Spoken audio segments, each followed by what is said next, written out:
বিসমিল্লাহির রহমানির রহিম।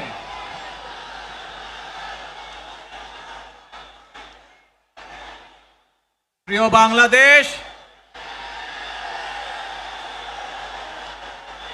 উপস্থিত প্রিয় মুরব্বীবর্গ, মঞ্চে উপস্থিত জাতীয় নেতৃবৃন্দ,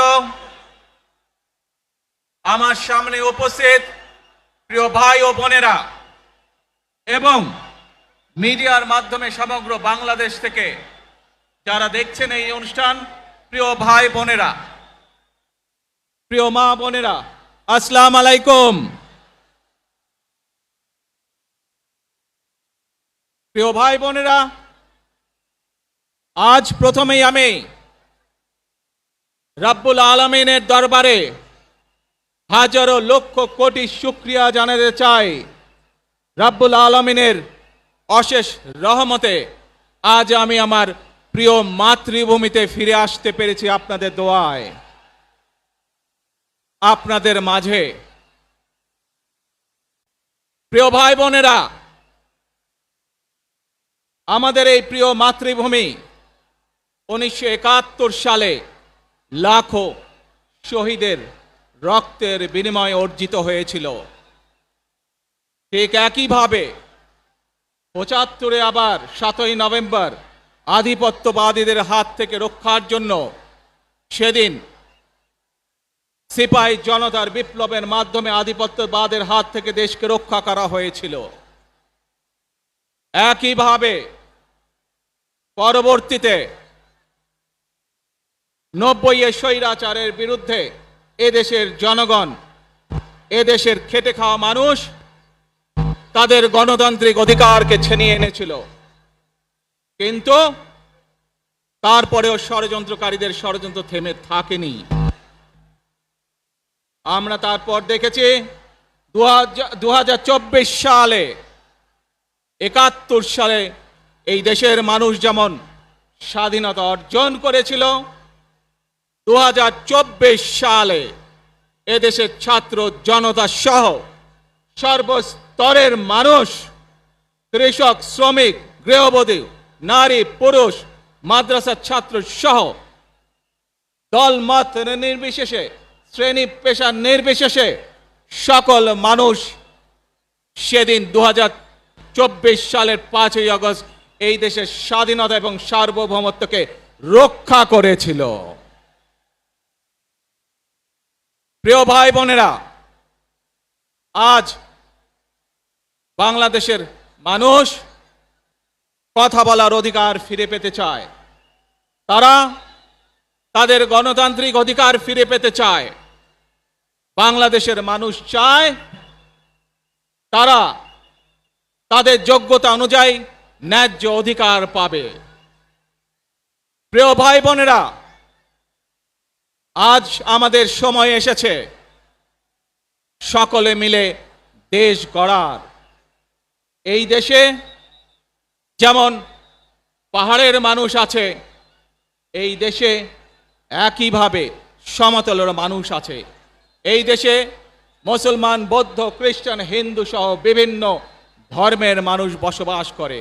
আমরা চাই সকলে মিলে এমন একটি বাংলাদেশ গড়ে তুলব আমরা, যেই বাংলাদেশের স্বপ্ন একজন মা দেখেন, অর্থাৎ একটি নিরাপদ বাংলাদেশ আমরা গড়ে তুলতে চাই। যে বাংলাদেশে একজন নারী, একজন পুরুষ, একজন শিশু যেই হোক না কেন নিরাপদে ঘর থেকে বের হলে নিরাপদে ইনশাআল্লাহ ঘরে আবার ফিরে আসতে পারে। প্রিয় ভাই বোনেরা, এই দেশের জনসংখ্যার অর্ধেক নারী, 4 কোটিরও বেশি তরুণ প্রজন্মের সদস্য, 5 কোটির মতন শিশু, 40 লক্ষের মতন প্রতিবন্ধী মানুষ রয়েছেন, কয়েক কোটি কৃষক, শ্রমিক রয়েছেন। এই মানুষগুলোর একটি প্রত্যাশা আছে এই রাষ্ট্রের কাছে, এই মানুষগুলোর একটি আকাঙ্ক্ষা আছে এই দেশের কাছে। আজ আমরা সকলে যদি ঐক্যবদ্ধ হই, আজ আমরা যদি সকলে প্রতিজ্ঞাবদ্ধ হই, তাহলে আমরা এই লক্ষ কোটি মানুষের সেই প্রত্যাশাগুলো পূরণ করতে পারি ইনশাআল্লাহ। প্রিয় ভাই বোনেরা, ৭১ সালে আমাদের শহীদরা নিজের জীবন উৎসর্গ করেছিলেন এই রকম একটি বাংলাদেশ গঠনের জন্য। বিগত 15 বছর স্বৈরাচারের বিরুদ্ধে শত শত হাজারো গুম খুনের শিকার হয়েছে শুধু রাজনৈতিক দলের সদস্য নয়, নিরীহ মানুষের প্রতিবাদ করতে গিয়ে অত্যাচার নির্যাতনের শিকার হয়েছে, জীবন দিয়েছে। 2024 সাল মাত্র সেদিনের ঘটনা। কিভাবে আমরা দেখেছি আমাদের তরুণ প্রজন্মের সদস্যরা কিভাবে নিজের জীবন উৎসর্গ করেছে দেশের এই স্বাধীনতা এবং সার্বভৌমত্বকে রক্ষা করার জন্য। প্রিয় ভাই বোনেরা, কয়েকদিন আগে এই বাংলাদেশের 24-এর আন্দোলনের এক সাহসী প্রজন্মের এক সাহসী সদস্য ওসমান হাদিকে হত্যা করা হয়েছে। ওসমান হাদি শহীদ হয়েছে। প্রিয় ভাই বোনেরা, ওসমান হাদি চেয়েছিল এই দেশের মানুষের জন্য গণতন্ত্র প্রতিষ্ঠিত হোক, এই দেশের মানুষের গণতান্ত্রিক অধিকার প্রতিষ্ঠিত হোক, এই দেশের মানুষ তাদের গণতান্ত্রিক এবং অর্থনৈতিক অধিকার ফিরে পাক। আজ 24-এর আন্দোলনে যারা শহীদ হয়েছেন, ওসমান হাদি সহ ৭১-এ যারা শহীদ হয়েছেন, বিগত স্বৈরাচারের সময় বিভিন্নভাবে খুন গুমের শিকার হয়েছেন, এই মানুষগুলোর রক্তের ঋণ যদি শোধ করতে হয়, আসুন আমরা আমাদের সেই প্রত্যাশিত বাংলাদেশ গড়ে তুলব, যেখানে আমরা সকলে মিলে কাজ করব, যেখানে আমরা সকলে মিলে আমাদের প্রত্যাশিত বাংলাদেশকে গড়ে তুলব। প্রিয় ভাই বোনেরা, বিভিন্ন আধিপত্যবাদ শক্তির গুপ্তচরেরা বিভিন্নভাবে ষড়যন্ত্রে এখন লিপ্ত রয়েছে। আমাদেরকে ধৈর্যশীল হতে হবে, আমাদেরকে ধৈর্য ধারণ করতে হবে। বিশেষ করে তরুণ প্রজন্মের যে সদস্যরা আছেন, আপনারাই আগামী দিন দেশকে নেতৃত্ব দিবেন, দেশকে গড়ে তুলবেন। এই দায়িত্ব তরুণ প্রজন্মের সদস্যদেরকে আজ গ্রহণ করতে হবে, যাতে করে এই দেশকে আমরা সুন্দরভাবে গড়ে তুলতে পারি। শক্ত ভিত্তির উপরে গণতান্ত্রিক ভিত্তি, শক্তিশালী অর্থনৈতিক ভিত্তির উপরে যাতে এই দেশকে আমরা গড়ে তুলতে পারি। প্রিয় ভাই বোনেরা, আমার সাথে আজকে মঞ্চে এখানে বহু জাতীয় নেতৃবৃন্দ বসে আছেন। আসুন আজকে আমরা দুহাত তুলে আল্লাহর দরবারে দোয়া করে আল্লাহর রহমত আমরা চাই। যে সকল জাতীয় নেতৃবৃন্দ এই মঞ্চে আছেন, মঞ্চের বাইরে যে সকল জাতীয় আরো নেতৃবৃন্দ আছেন, আমরা সকলে মিলে এই দেশকে নেতৃত্ব দিয়ে আমাদের বাংলাদেশের জনগণের প্রত্যাশিত সেই বাংলাদেশকে আমরা গড়ে তুলতে চাই। আমাদেরকে যে কোনো মূল্যে আমাদেরকে এই দেশের শান্তি শৃঙ্খলা রক্ষা করতে হবে। যে কোনো উস্কানির মুখে আমাদেরকে ধীর শান্ত থাকতে হবে। প্রিয় ভাই বোনেরা, আমরা দেশের শান্তি চাই, আমরা দেশের শান্তি চাই, আমরা দেশের শান্তি চাই। প্রিয় ভাই বোনেরা, মার্টিন লুথার কিং নাম শুনেছেন না আপনারা? নাম শুনেছেন তো আপনারা? মার্টিন লুথার কিং, তার একটি বিখ্যাত ডায়লগ আছে, আই হ্যাভ এ ড্রিম। আজ এই বাংলাদেশের মাটিতে দাঁড়িয়ে আপনাদের সকলের সামনে আমি বলতে চাই, বাংলাদেশ জাতীয়তাবাদী দলের একজন সদস্য হিসাবে আপনাদের সামনে আমি বলতে চাই, I have a plan for the people of my country, for my country. আজ এই পরিকল্পনা দেশের মানুষের স্বার্থে, দেশের উন্নয়নের জন্য, দেশের মানুষের ভাগ্যের পরিবর্তনের জন্য যদি সেই প্ল্যান, সেই কার্যক্রম, সেই পরিকল্পনাকে বাস্তবায়ন করতে হয়, প্রিয় ভাই বোনেরা, এই জনসমুদ্রে যত মানুষ উপস্থিত আছেন, এই সারা বাংলাদেশে গণতন্ত্রের শক্তি যত মানুষ উপস্থিত আছেন, প্রত্যেকটি মানুষের সহযোগিতা আমার লাগবে। প্রত্যেকটি মানুষের সহযোগিতা আমাদের লাগবে। আপনারা যদি আমাদের পাশে থাকেন, আপনারা যদি আমাদেরকে সহযোগিতা করেন, ইনশাআল্লাহ আমরা আই হ্যাভ এ প্ল্যান বাস্তবায়ন করতে সক্ষম হব। আসুন আমরা আল্লাহ রব্বুল আলামিনের দরবারে হাত তুলে প্রার্থনা করি, আমরা জানো হে রব্বুল আলামিন, হে একমাত্র মালিক, হে একমাত্র পরওয়ারদিগার, হে একমাত্র রহমত দানকারী, হে একমাত্র সাহায্যকারী, আজ আপনি যদি আমাদেরকে রহমত দেন, তাহলে আমরা এই দেশের মানুষ কঠোর পরিশ্রম করার মাধ্যমে আমাদের প্রত্যাশিত বাংলাদেশকে গড়ে তুলতে পারবো।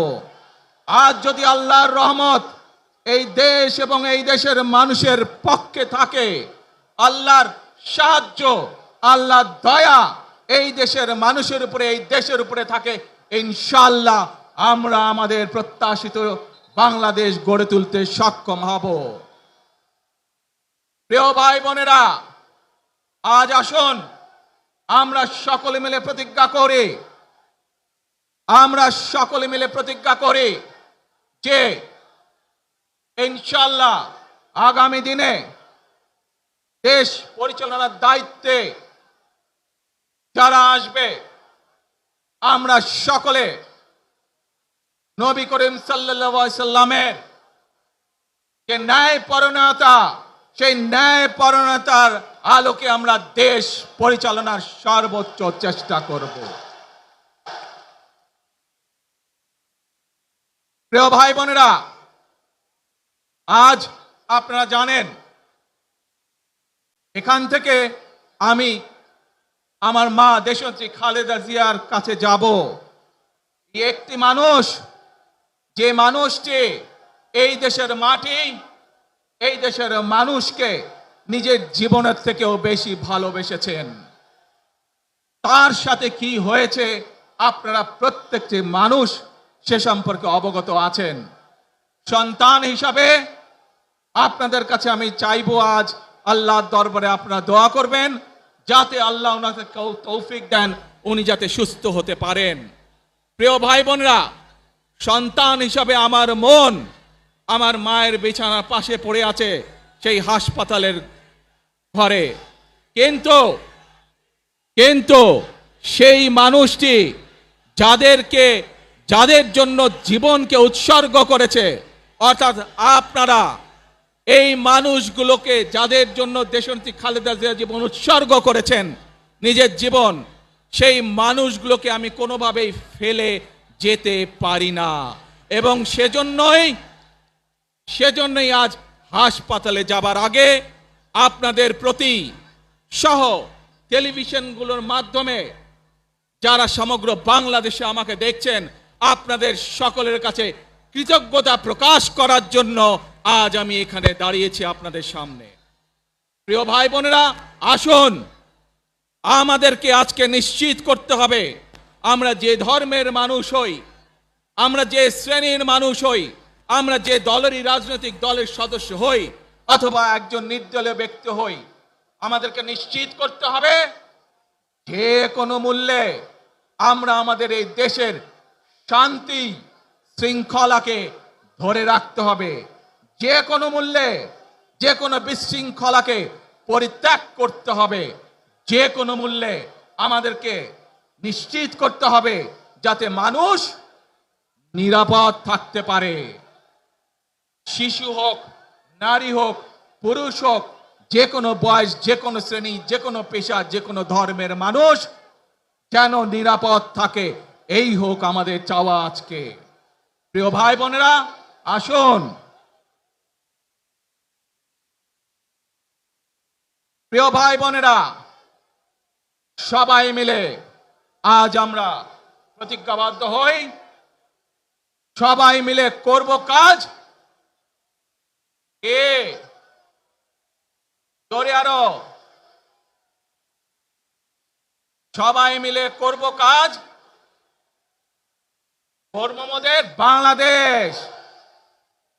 ইনশাআল্লাহ আপনাদের সকলের কাছে দোয়া আছে, আবারও সকলকে যে কোনো মূল্যে দেশে শান্তি শৃঙ্খলা রক্ষার আহ্বান জানিয়ে যে কোনো বিশৃঙ্খলাকে পরিহার করে ধৈর্যের সাথে মোকাবেলা করার আহ্বান জানিয়ে আমার বক্তব্য শেষ করছি। আবারও আপনাদের কাছে কৃতজ্ঞতা প্রকাশ করছি আজকে আমাকে এইভাবে বরণ করে নেওয়ার জন্য। আল্লাহ হাফেজ। বাংলাদেশ জিন্দাবাদ, বাংলাদেশ জাতীয়তাবাদী দল জিন্দাবাদ। আসসালামু আলাইকুম।